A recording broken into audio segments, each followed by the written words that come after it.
राम जी मध्याह्न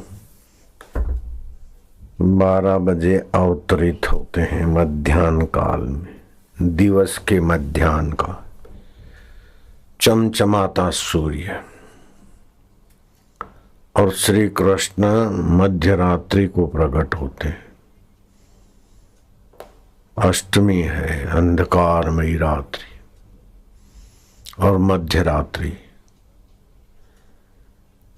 इन अवतारों के प्रकट होने में थोड़ी शंका और समाधान बुद्धि में निखार लाएगी। भगवान जब सर्वव्यापक है, ब्रह्म है, अकर्ता है, अभोक्ता है,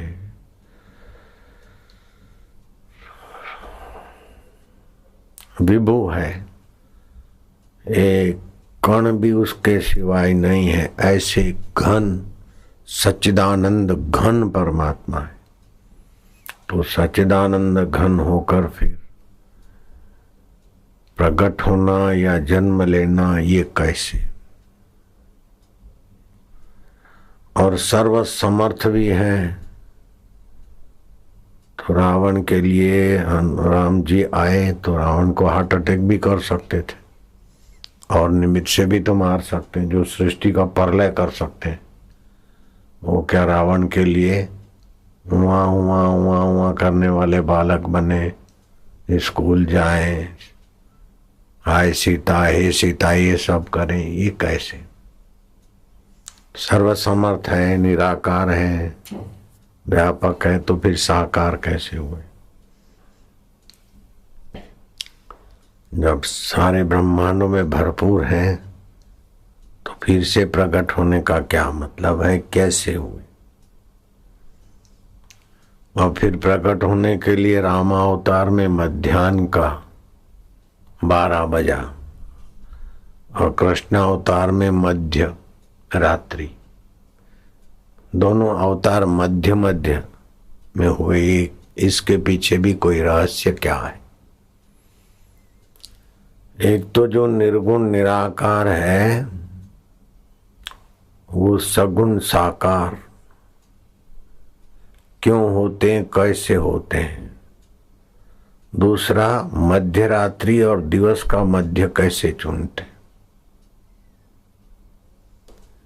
कि दिवस का मध्याह्न काल में भय प्रगट गोपाला दीन दयाला कौशल्या हितकारी।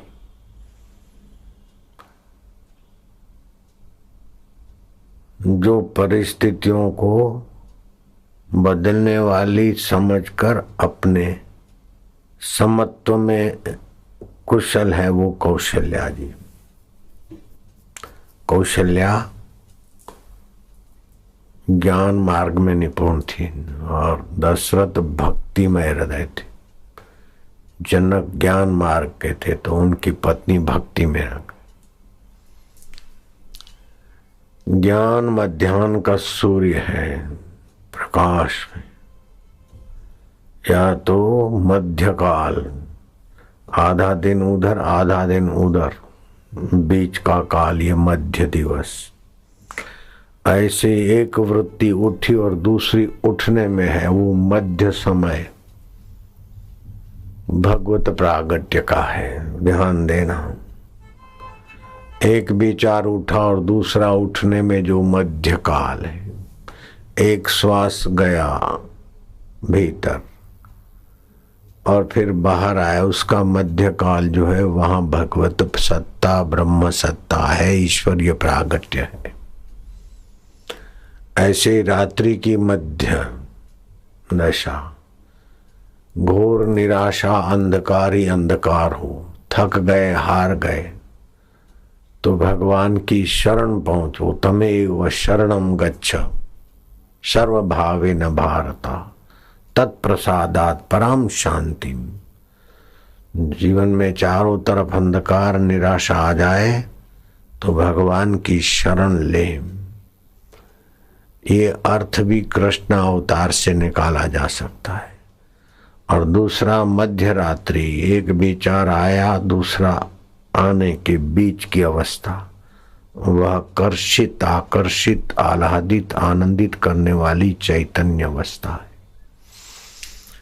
दिन का मध्य काल, मध्य सूर्य चमचमा रहा है, अर्थात ज्ञान के प्रकाश में अपने शुद्ध स्वरूप को देखो। वृत्ति आरूढ़ चैतन्य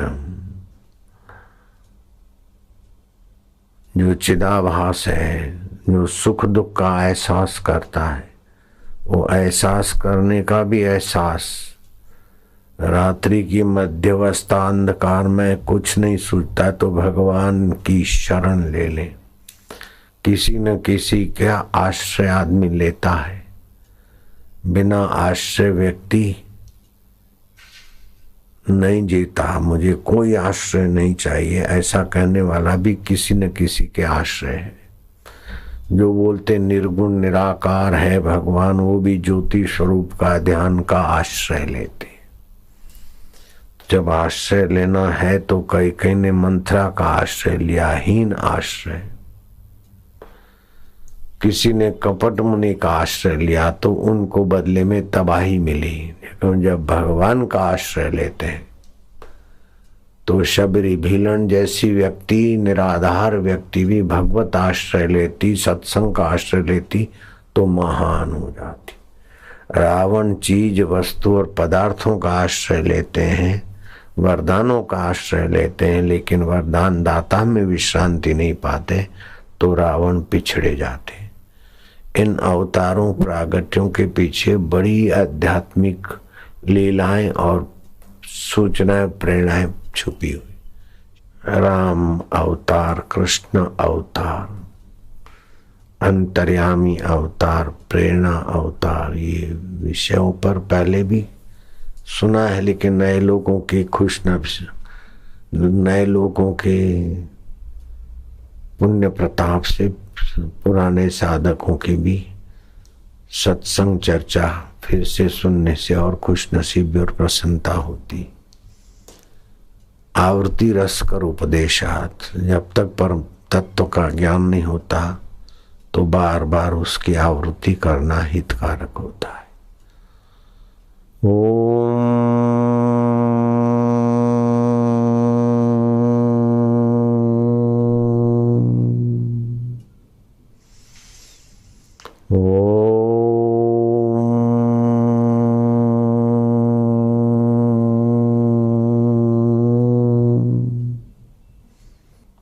राम अवतरण भी परमात्मा ज्ञान के तरफ ले जाता है। कृष्ण अवतरण भी आनंद आह्लाद के साथ परमात्मा ज्ञान समत्व योग की तरफ ले जाता है। कृष्ण अवतार, राम अवतार, कुंभ मेला, कुल मिलाकर तुम्हारे दुखों के सिर पर पैर रखने की कला विकसित हो और सुख बांटकर परम आनंद स्वरूप का साक्षात्कार हो। इसीलिए हरि सर्वसमर्थ है। भ्रुकुटी विलास सृष्टि लय हो गई। भ्रुकुटी के विलास मात्र से सृष्टि की उथल पाथल कर सकते, बना सकते, विलय कर सकते। उनमें तो सामर्थ्य, लेकिन उनके वायुदेव में भी इतना सामर्थ्य कि एक बार साइक्लोन आता है तो तबाही मचा देता है। उनकी पृथ्वी देवी में वो ताकत है कि जरा भूकंप होता है तो शहर के शहर, नगर के नगर चट हो जाते हैं। उनके जल देवता में इतनी ताकत है कि जरा सा बाढ़ आई तो बांध बांध टूट जाते और तबाही मच जाती। उसके अग्नि देवता में ऐसी ताकत है कि वो अल्मोड़ा के तरफ से आग लगी तो करोड़ों अरबों खरबों रुपए के जंगल जला दिया। ये उनके तो 5 भूत का हिस्सा है और वो एक इधर हिंदुस्तान में। पूरी दुनिया में तो जो अग्नि देवता है अगर करवट ले ले तो क्या हो जाए।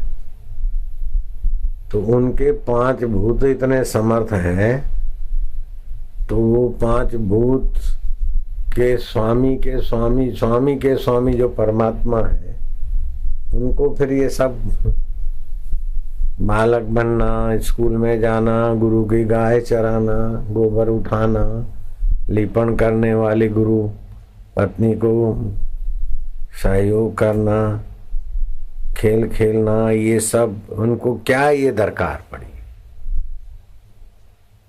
जरा सोचो ऐसा क्यों हुआ। और फिर दिन के बराबर दोपहर के 12 बजे राम जी आए। भय प्रगट गोपाला दीन दयाला, दीनों पे दया करके प्रकट हुए। ऐसे अप्रगट तो सर्व में व्याप्त है, लेकिन अप्रगट भी प्रगट होकर आए, दीन दयाल, दीनों पे दया करने वाले, कौशल्या के हितकारी।